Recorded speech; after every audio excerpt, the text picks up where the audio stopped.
کہا جاتا ہے کہ کسی علاقے میں قحط سالی پیدا ہو گئی۔ اس قحط سالی کی لپیٹ میں نہ صرف انسان بلکہ چرند و پرند سب اس کے شکار ہو گئے۔ مویشی مالکان بے حد پریشان تھے۔ اس دوران ایک مسجد کے مولوی نے جمعے کے خطبے میں نہایت یقین کے ساتھ یہ بات بتائی کہ اللہ کا نام لے کر یعنی بسم اللہ الرحمن الرحیم پڑھ دیا کرو۔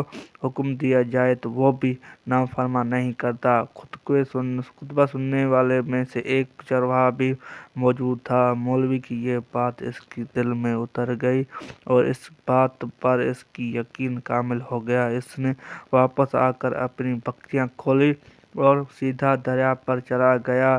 اونچی آواز سے بسم اللہ الرحمن الرحیم پڑھا اور دریا کو کہا وہ اپنی بکریاں چرانے کے لیے دوسری بار جانا چاہتا ہے اور اس کا کہا کہ مجھے اپنے اوپر سے گزرنے دے۔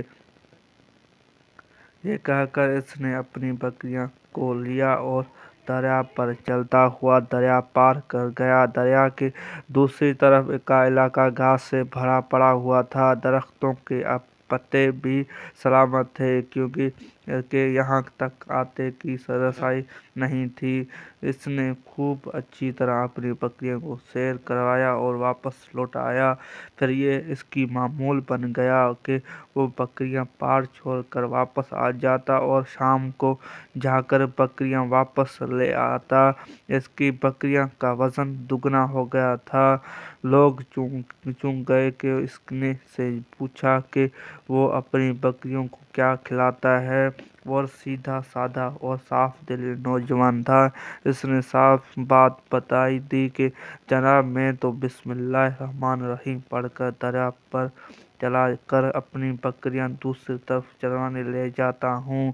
یہ بات اس نے سنی مگر کسی نے اس چرواہے پر یقین نہیں کیا کیونکہ یہ ناقابل یقین بات تھی۔ مگر بات ہوتے ہوتے مولوی صاحب کے پاس پہنچ گئی۔ مولوی صاحب نے اس چرواہے کو بلایا اور سارا ماجرا پوچھا۔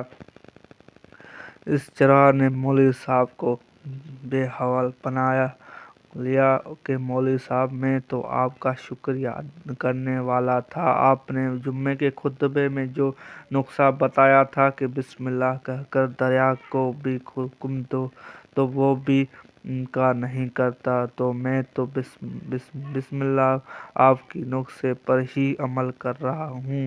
مولوی صاحب حیرت سے اس کے چہرے کو دیکھتے رہے۔ مولوی صاحب نے کہا بھائی صاحب ایسی باتیں تو ہم جمعے میں کرتے ہیں فقط ان کی مقصد لوگوں کو ایمان بنانا ہوتا ہے۔ مگر بکریوں والا ڈٹا رہا کہ میں تو بسم اللہ الرحمن کہہ کر پانی پر چلتا ہوں اور بکریوں سمیت پانی پار چلا جاتا ہوں۔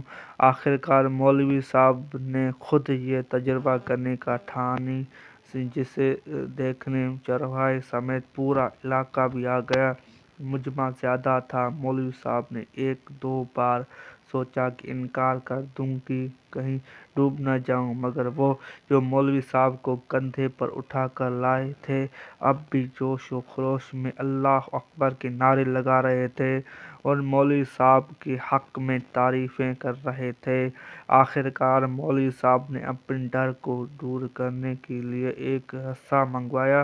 پہلے اسے ایک درخت کے ساتھ باندھا پھر اپنی کمر کے ساتھ باندھا پھر ڈرتے ڈرتے ٹھیلا ڈالا بسم اللہ پڑھا اور دریا پر چلنا شروع ہو گئے۔